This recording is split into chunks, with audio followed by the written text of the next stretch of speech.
Good morning, hello. Today is the day of the full moon. The full moon with the sun in Cancer and the moon in Capricorn. My name is Jenny, and I'm feeling that this full moon is a very, very deep and nourishing one. I'm sitting here today to ask the guides of the tarot and to connect with the wisdom of the tarot to bring us some connection, clarity, and nurture for these times. I have my tarot cards here, and I also have a second deck of cards today. I just came out of a meditation, and I've been connecting myself with the essence of the full moon, but also connecting that awareness with what is happening around me, what I can perceive, what is happening in the field that I am able to touch and witness, and through that also seeing the bigger picture and tying together the expressions I notice. So with this full moon, I feel very strongly the potential of nourishment and vulnerability. With the sun in Cancer, it's really connecting us with our lunar themes, with our interior world, with our ancestral themes, our home, but in a deeper sense, the home. So really the roots, the root waters of where we come from, and also our intuition, our root emotions, our primary emotions, so to say, the soul level of feeling. And the moon in Capricorn is really strongly embedded in that energy of manifestation, of conscious building, of creating, developing skills, and reaching a higher level of success.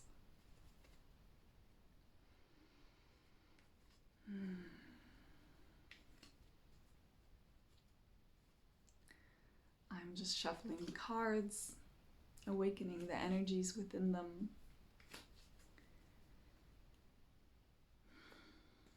And I would like to ask 3 questions today.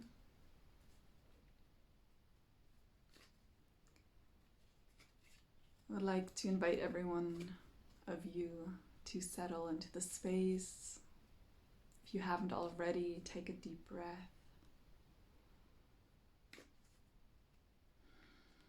Close your eyes if you want to.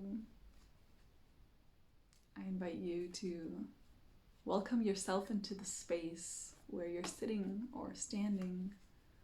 Maybe you're walking, and it doesn't matter, but to open up the intention of witnessing yourself there, being grateful for what is there holding you, the earth that you're standing on, sitting on, the air around you, the environment you're embedded in, just perceiving. And also being grateful for the connection that we have with each other beyond the capacity of our eyes. We can feel the connection. So to be grateful for the space that is also opening up, the digital world, the internet platforms on which we can share and meet.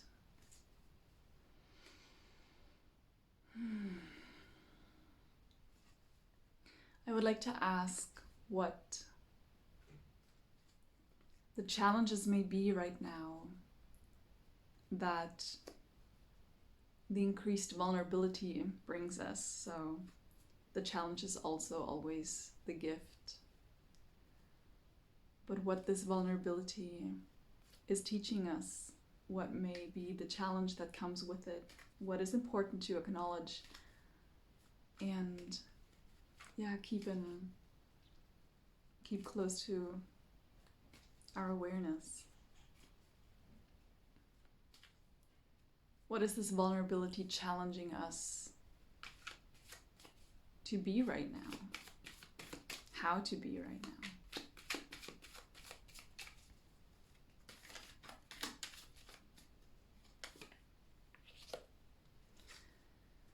I also want to ask the question of our increased psychic ability that we have right now, this great potential of really tapping into the deep ocean of wisdom and the gift of intuition. So what can we do to strengthen that gift of intuition? What will help us tap into and make the most of the resources that are available to us in this time? What will support us in this way?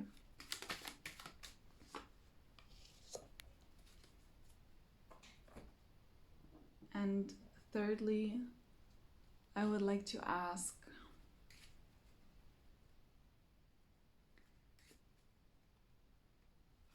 what will help us express our current insights, our current understandings in the most helpful and useful way for the good of the individual and the good of the collective? I feel right now is a time of really marrying that deepened feeling to our communication skills, to our logic, our rational self. So what will help us marry that communication to our feeling, helping us express the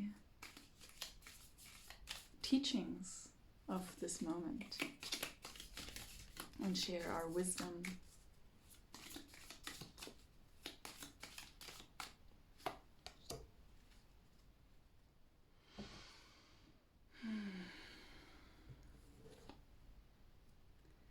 The first card, the Ten of Wands. So this is about our vulnerability. And the 10 is usually a level of mastery.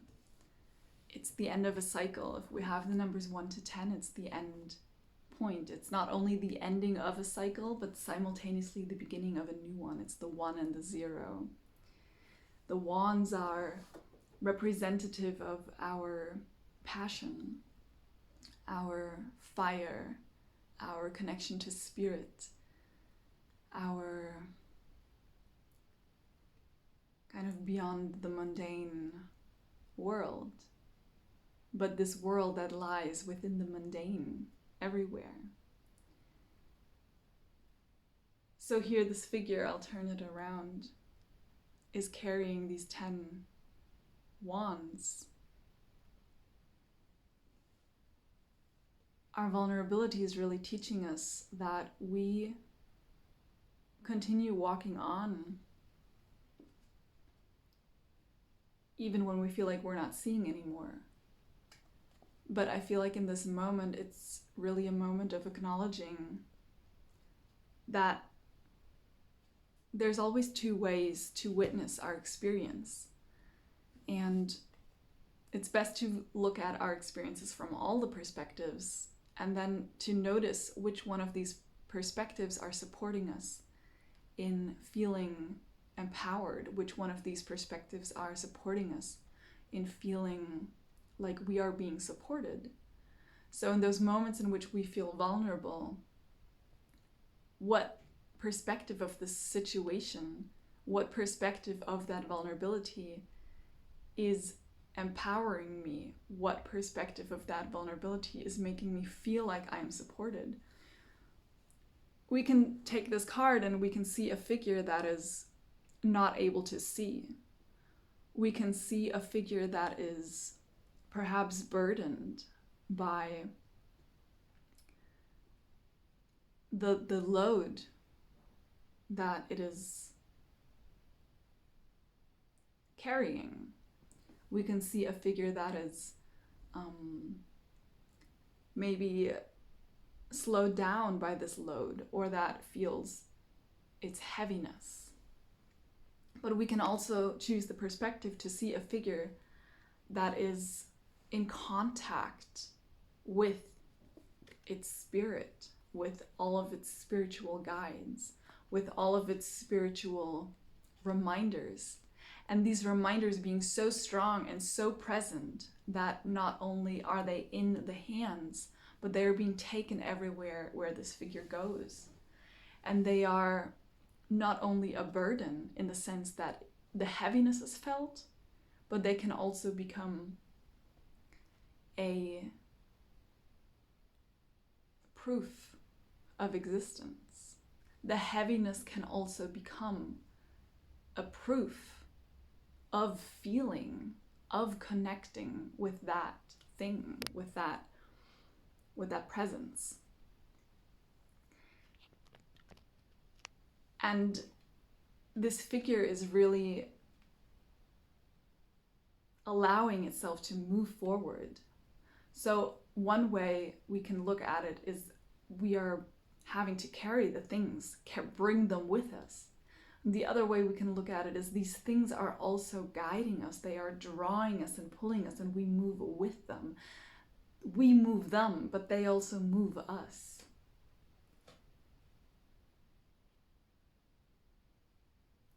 I feel like this card, it came out reversed. And for me right now, that feels like an emphasis on things that are supporting us, the spiritual support that we may feel from our community, from the outside, is not necessarily the focus right now. But I feel like we are called to focus inwards towards our inwards community. And what I mean by that is the community that we can tap into wherever we are, because we access it from the inside.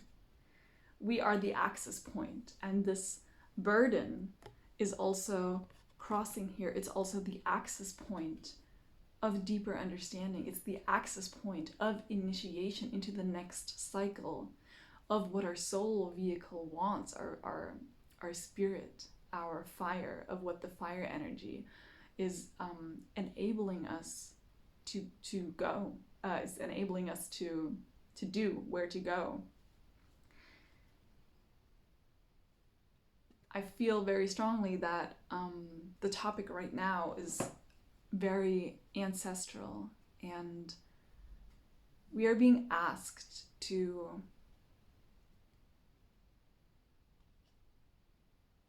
start perceiving the burdens of our ancestors, the vulnerabilities we have because of them, as also something that is guiding and moving us in specific directions, something that is moving us into a deeper plane of understanding what our vocation is, what our soul journey here wants to be. Now, if you don't feel connected with your ancestors, I invite you to rephrase what you think of when you hear that word. I'm not talking about necessarily the ancestors that you may remember, that have been in your childhood, that have been in your life, that you know the names of, or even the faces of, or where you know their heritage. I know that often we, in the spiritual communities, we work with the ancestors of the last 7 generations, and we also think ahead to the future 7 generations to come. And I was reminded this week that our ancestors are also on different levels of experiencing, and even the spirit souls that have already passed are still sometimes in a moment of organizing their experience, of decluttering their experience, of healing any leftover residual aspects of them that still call for some support, for some cleansing. And it takes them a while to do this. So it's not only the 7 last generations that we think of when we think of our ancestors, because those 7 generations may still be in their process of cleansing, and they may not yet be in their full power to support you in the way in which we are, at the level at which we're taking it now, because we're not anymore at the level of obvious support. We're at the level of a deeper, a richer, an even more spiritual support. So it's the ancestors that are 7 generations that are from beyond the last 7 generations. So the 8th and the 9th and 10th generation. And those may not even be people that you have names of, that you have images of, that you have stories of.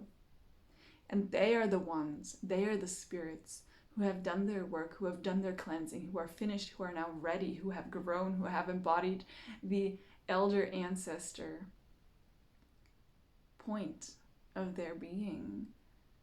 And they are the ones that you can call in for support. And you do not need a name, you do not need a picture, you do not need an understanding of where exactly they come from. It's more about finding a place of communication. And in that place of vulnerability, we can be rewarded with connection. We can be rewarded with sensation. Because you may start noticing how your experience changes. You may start noticing how you no longer only think, but you can feel their presence. You may be able to sense their presence. And that may come very individually, depending on how you tune into the world. You may sense them through the ears. You may sense them through tasting certain tastes or smelling a certain scent.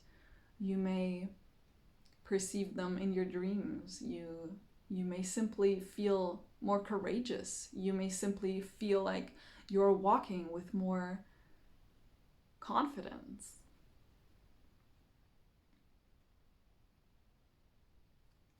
It's about finding this new cycle, this new level of connection inside. And the vulnerability is like a portal of illumination showing us what is the access point, what is the entryway. So any space that we are vulnerable in, we open the space up for connection. And it's that connection that offers us support. It's that connection with friendships that offer us support in our life. If we need something, if we have a question, if we are asking for some kind of joined activity, then it's those people who we connect with, who we have a true and honest connection with, that may turn out to be the most supportive people in our life. It may be the same thing with the animals that you connect with. It may even be the same thing with certain plants that you connect with, herbs, foods that you connect with. So right now our vulnerability is really opening up and inviting us up into a deeper place of connection, into a deeper level of witnessing, not only yourself, but what is around you, what is behind you, what is standing at your back, guiding you, what has been in your life again and again, proving itself an ally. What spirits, and those spirits are contained in all things, in the crystals, in the in the herbs you drink as a tea, in the plants you drink to calm yourself down or to stimulate yourself. The images you connect with. What are those things that have really been an ally? And where are also the connections that have had their time, that it may be time to leave behind, the connections that have been worthy but are simply now no longer of your frequency, what you resonate with, and are no longer needed on your path. And to also say goodbye to those connections in an honorable way. Being able to set down any of these wands, these sticks that are no longer needed anymore, that you do feel like are weighing you down, that you don't understand what direction they're pulling you in, and when every time you follow that direction, your soul tells you to go somewhere else. To be ready to set that down, being vulnerable with yourself, being vulnerable by being honest, being vulnerable by speaking it out to yourself, and then therefore speaking it out to the reciprocal force, speaking it out to that friend, speaking it out to that spirit guide, speaking it out to that plant, speaking it out to that other part of yourself. Realizing that the only way to move forwards is to move through, and the more we move through and we clear out what is no longer needed, the more we are able to breathe again, the more space we have again to move.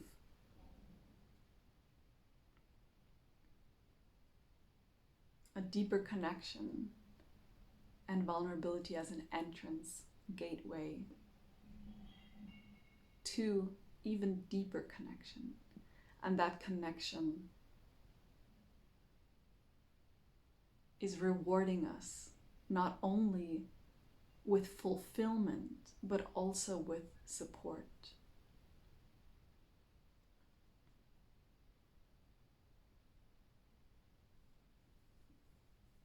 Also always making sure that our actions are guided by our heart center, by our values. So also to understand your values.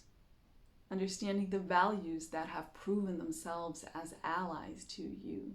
Understanding the value that have proven themselves as not so nice friends. The values that keep putting you in tricky situations. The values that keep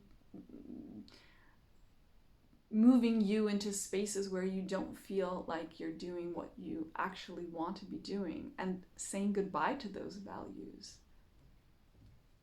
And only in that vulnerability, you have the key to understanding on a deeper level and forming real and true connection.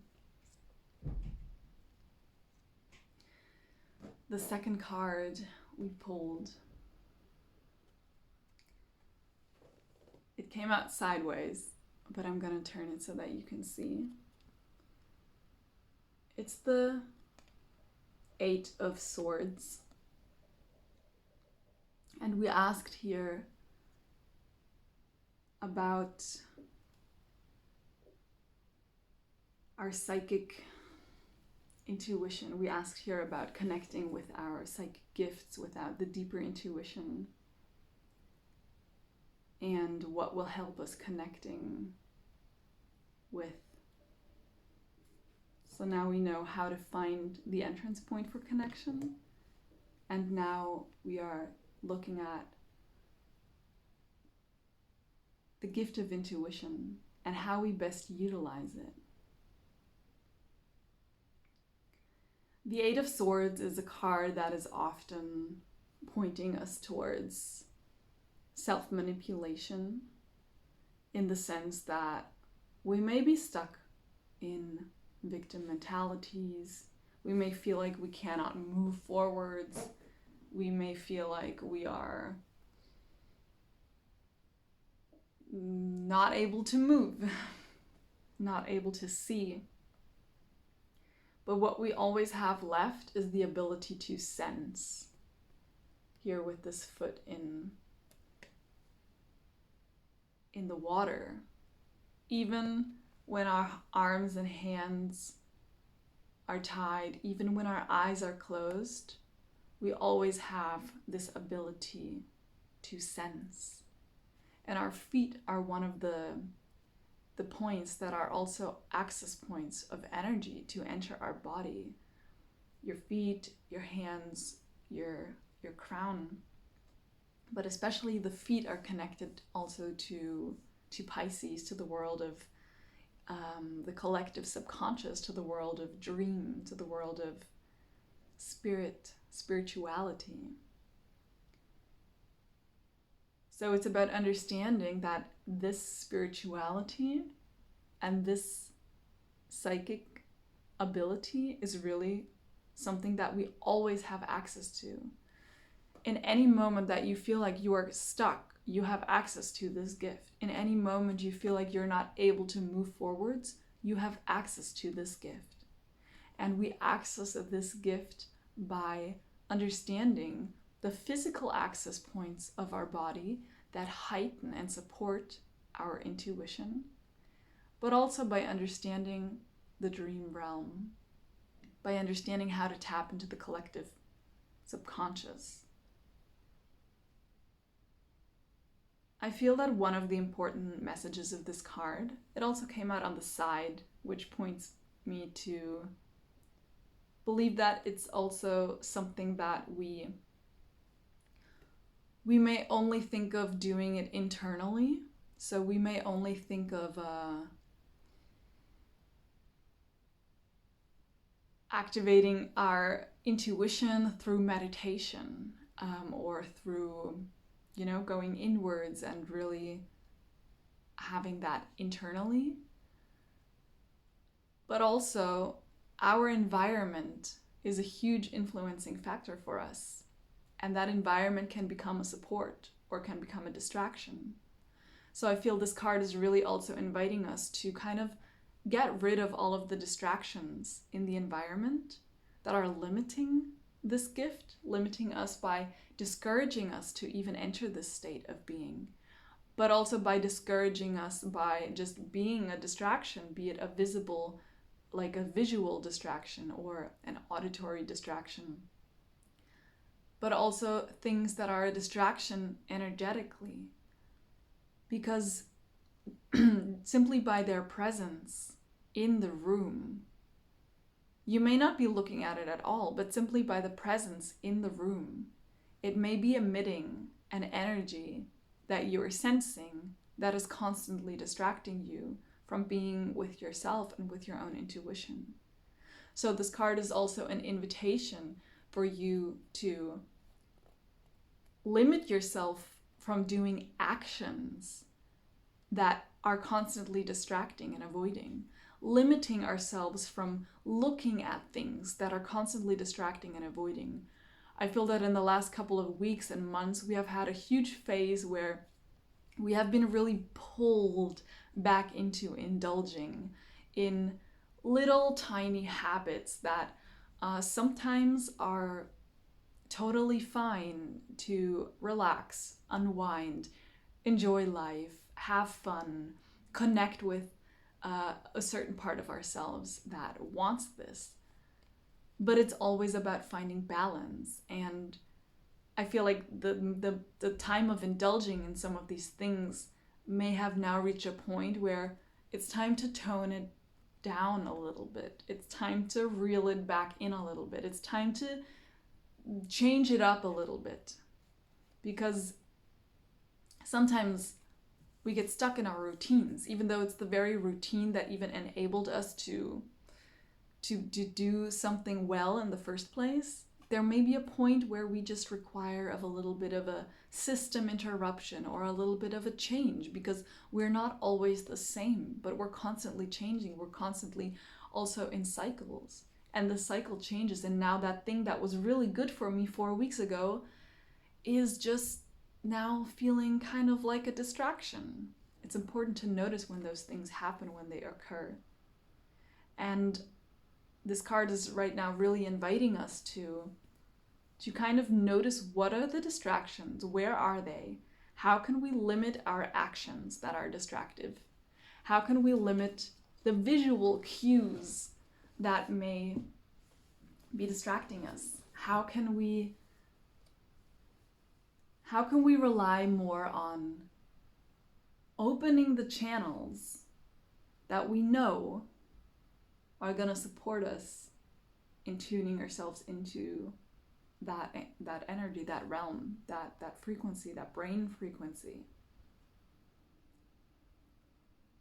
And that may also mean clearing things out, going into a different space, moving the furniture around, being awake at a different time of the day or of the night, doing something intentional to really kind of bind those distractions together and give them a place to be. It's also not about killing off parts of ourselves that are healthy and necessary, but also about deciding where's the place for what to be and when. Why is it here? Understanding why is it here? What does it need? How can we find a common ground? How can we find a contract? How can we find a compromise? But understanding that you're not here to compromise by overstepping your boundaries, but you are here to compromise in a way that makes you feel fulfilled and satisfied.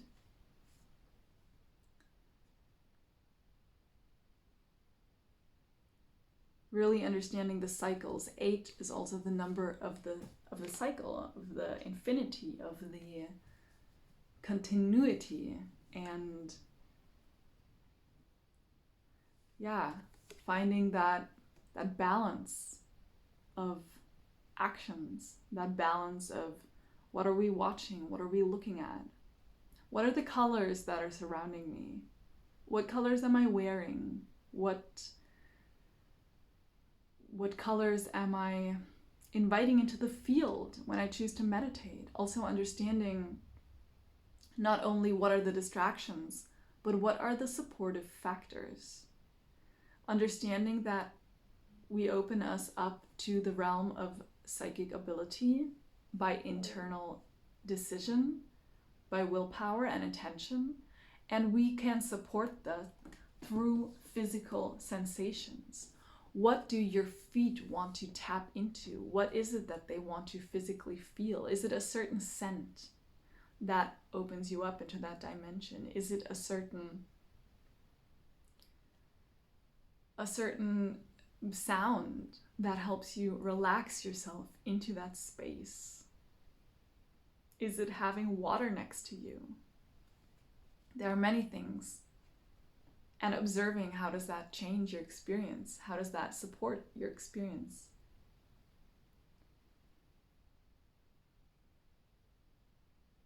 What we do with this gift is we try to stay present in the moment.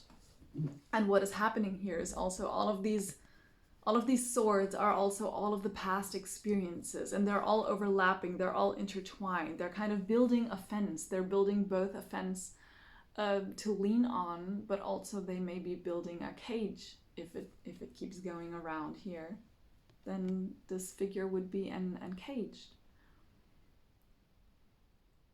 And it's about really understanding that while we are healing the past and we are projecting the future, it is always the present moment, bringing that insight into the present moment, understanding how can I utilize that insight in the present moment?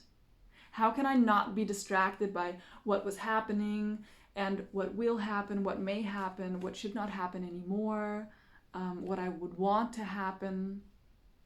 Stop being distracted by all of those thoughts and by all of those past events, and really focusing on how is that insight important for the moment right now? How is that insight important for the present? What part of that information is valuable for the now? And really bringing it into the now.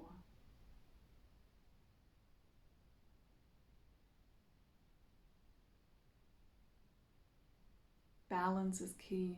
Calmness. A calm receptiveness. A receptiveness that comes from trust. And also understanding that when we tap into these gifts, why are we doing it? Are we doing it so that we can receive information and then we can proceed to argue with it? We can proceed to be angry about having received this information? Or are we asking for it humbly and receiving it with gratitude, receiving it to integrate it, receiving it to balance ourselves, receiving it to change our actions, to change our behaviors, to change our thoughts and our mindsets, to change our emotions, receiving it to change our lives, because we want this change, don't we? Even the moments in which we are super happy and we think that everything is going really well right now, even those moments may change. And surrendering ourselves to the support we can receive by tapping into those dimensions in which we are offered guidance or understanding or empathy about the things in the now, in the current moment.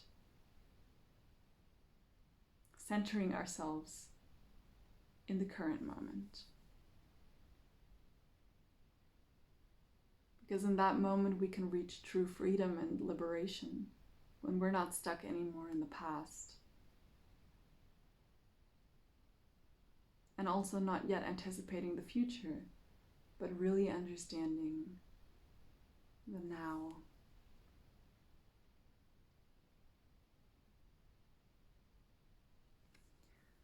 That was the 8 of Swords.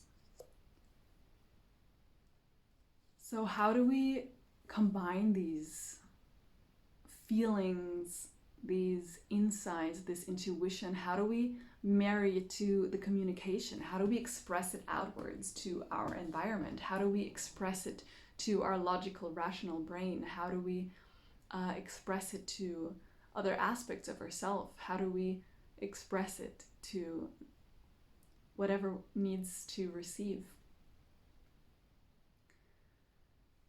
We have here the 7 of Wands. It came out on the side. But this is how it looks upright. It's a bit blurry, I hope you can see it. And this is a different deck. This is a deck called the Mother Peace Tarot. It's by Karen Vogel and Vicky Noble. So here we have the 7 of Wands. The 7 of Wands. We have another fire card. We have the 10 of Wands. We have the 7 of Wands. 7 is a number that speaks to us also about movement, and it's not the same cyclical movement as the 8, but it's really the movement upwards. It's ascension. It's the movement to a higher plane. The 7 of Wands carries that energy of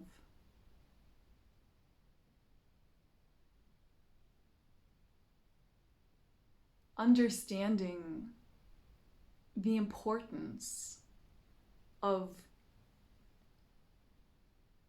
your path, of your experience, and having prepared yourself for the criticism that is to come, and having moved through that criticism, and standing there ready to need to defend yourself, but never attacking.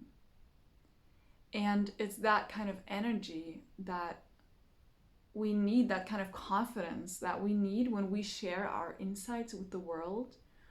We need to accept that there may not be everyone agreeing with us. We need to accept that not everyone is ready for the same things that we are ready for. Not everyone is on the same path at the same level and having the same desires and even having the same capacity. So to also not expect everyone to understand, to not expect everyone to move forwards or upwards with you, to be ready to defend yourself if needed, but never attacking. And with this specific deck and the illustrations here, this is really a community setting. This is a community setting that feels, in one sense, almost ritualistic, but in the other sense, it also feels like a relaxed, regular gathering, like something that is not done for a special event, but it's just the day-to-day situations of coming together. But it's a coming together that is always connected with the spiritual tools that all of these figures have in their hands. It may be hard to see, they're all here carrying different wands and different tools. Some of them are sitting, some of them are standing. It's almost as if they are coming together to discuss. And they are not only discussing, but they are sitting in a circle. They are discussing in a circle. That's also something I was reminded of this week, is the power of circles. Circle sharing. It changes the dynamic. When we all sit together in a circle, the shape itself, but also the intention that comes with a circle, where we receive room to speak and share without being interrupted, where there may be a talking stick, or there may be a facilitation, or there may be just a common agreement that when one person speaks, the others listen. But we take turns speaking and we take turns listening. And it's that is also this marriage of feeling and communication, of rational and intuitive. We need to give both of these parts space to speak, and while speaking, the other needs to listen, not prepare itself for fight, but while being ready to stand its ground, needs to be open to listen. And it knows that it can listen openly because it has the confidence. This part of yourself has the confidence that it will not simply be destroyed, and it has the confidence of its values. It has the confidence of its experience. It has the confidence of its truth, of the connection through the vulnerability. It already has built that confidence. So it is able to listen. It is able to sit and listen. It is able to share and be heard. And it is not afraid of the consequences. Because it also experiences that there is mutual respect, that there is common agreement, that there is common ground, and that the receiving and the sharing of the information is within a container, is within a set structure. So it may also be really helpful at these times to craft structures that support that. Individual routines, group structures, societal structures, family routines, family structures, moments and spaces that are coordinated in a way that enhances safety. And through that safety, it enhances the ability to be vulnerable, to share truthfully and honestly, and for what is said to be actually listened to. So we don't need to cover any parts of ourselves, but we can show up as who we are. And through that showing up as who we are not constantly distracted by our fears and anxieties of the past, or by what could be or what we want to be, but we can arrive in the present moment. And in that present moment, in our true naked self, we are already channeling. We are already being psychic. We are already in our full intuitive embodiment once we are able to really arrive in that space. So also to put yourself in situations that enable that experience, searching for a circle to go to, creating a circle, inviting people into a circle, but also sitting with all of the aspects of yourself, placing them in a circle and communicating, listening to each of that aspect. It can be the same also with kind of the actions that come out of what the feeling and what the intuition, what they tell you, what you feel like you're receiving, and where you're guided to act and integrate and apply. So if you have different hobbies, then letting each of these hobbies speak and listening what each of them are telling, and really listening why each of them are sharing something that is important. And if you feel like there's something that is really, really out of alignment, then also having the courage to gently and kindly thank that part and then say goodbye to it and ask it to leave, so that the space can be a safer space again. Also remembering the power and the potential of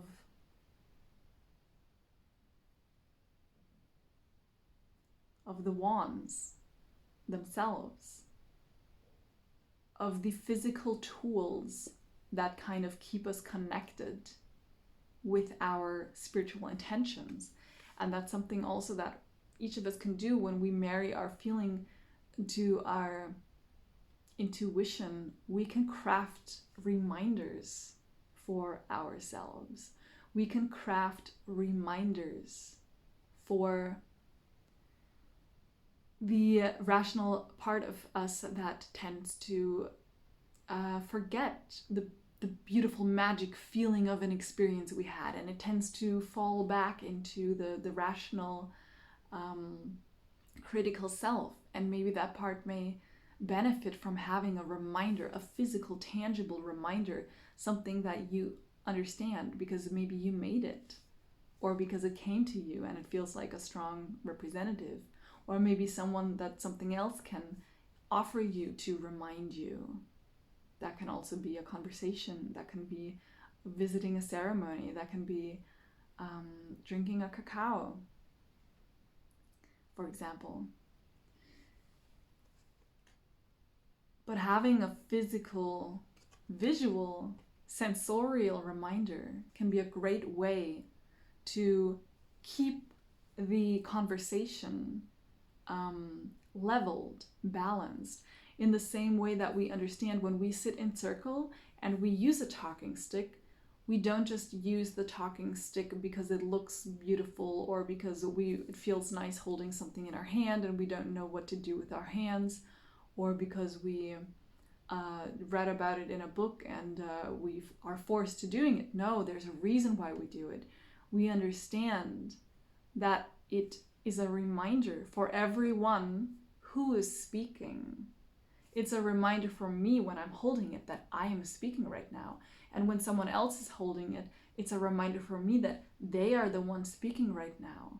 And every time something may come up that I want to say, these little moments where we may want to interrupt because it's really important and we are afraid to forget it, we see the stick and we remind ourselves, no, my turn will come.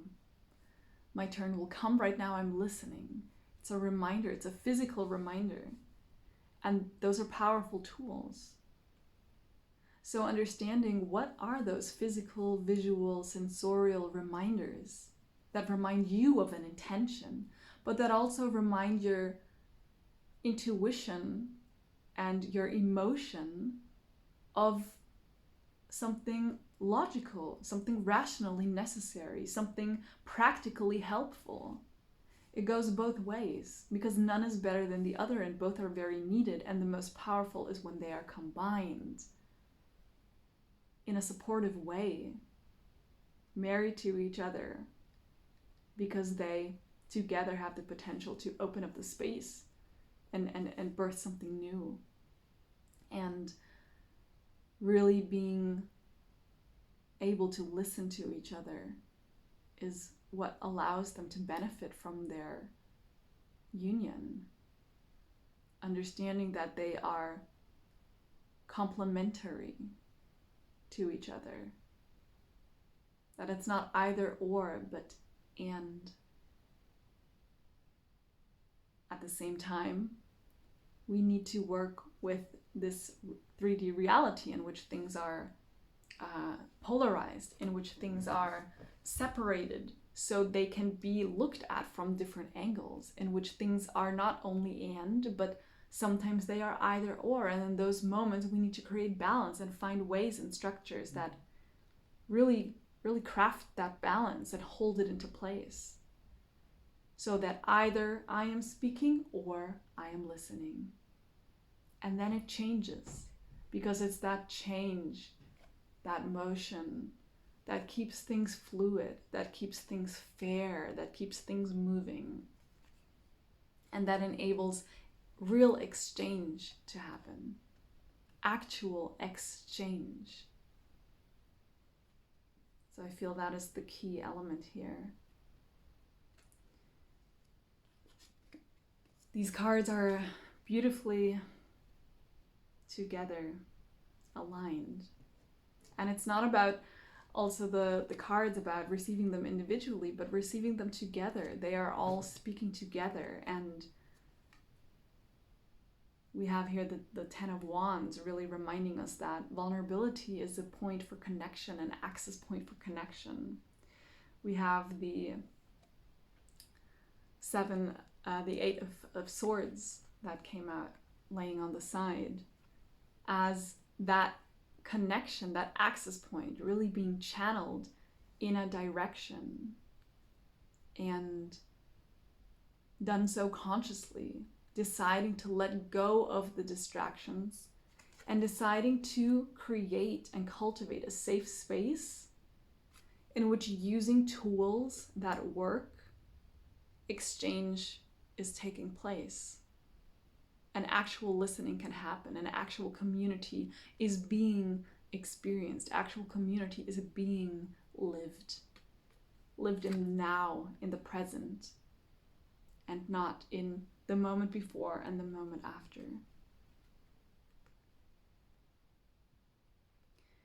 I hope that these cards helped find some inspiration, helped find some clarity, or also that they helped bring up new questions that you are now asking yourself and finding the answer so that you may grow and change and exchange, that the different parts in yourself are able to exchange themselves with each other. I hope that you're able to use this full moon energy to find a moment to celebrate that all of these things are happening and occurring, and that you are aware of them, that you're tuning into them, and to really celebrate also yourself, really celebrate that you have the ability to tap in to yourself, that you have the ability of intuition, of recognizing what is for you and what is not, that you have the ability to strengthen your confidence, that you have the ability to communicate in whatever way, through writing, through art, through music, through dancing, through being, simply being, that you communicate your energy, your aura, it radiates, and you communicate your frequency simply by being. And that you take a moment to soak that in, sit with it, smile, taking a moment to smile, taking a moment to cherish yourself and your own vulnerability. And then allowing the moment to pass, and other moments will come as life continues. Making the intention to integrate this moment so that it does not just pass, but it leaves a beautiful seed, that it leaves a beautiful flower blossomed, that it leaves a beautiful taste lingering in your mouth, that it leaves a beautiful new set of skills that you are now able to utilize, that it leaves a beautiful smile that you can share wherever you are.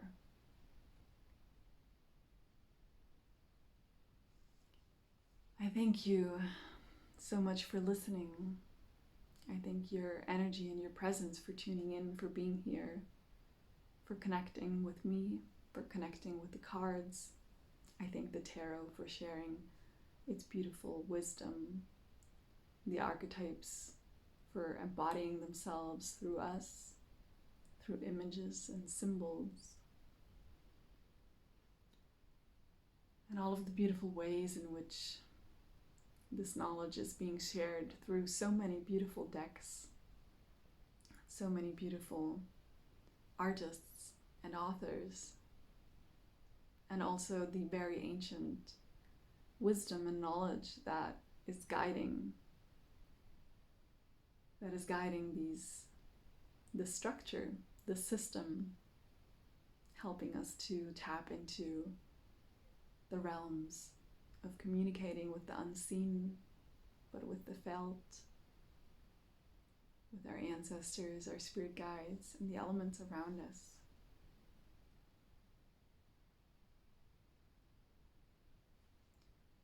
I hope that you may enjoy your day or your evening or your night. I hope to see you next time for the full moon. In the meantime, if you're interested, you can find more information in the description down below. I will share a little bit of where you can connect with me, how you can connect with me. And in the meantime, I hope that you feel blessed. I'll see you next time.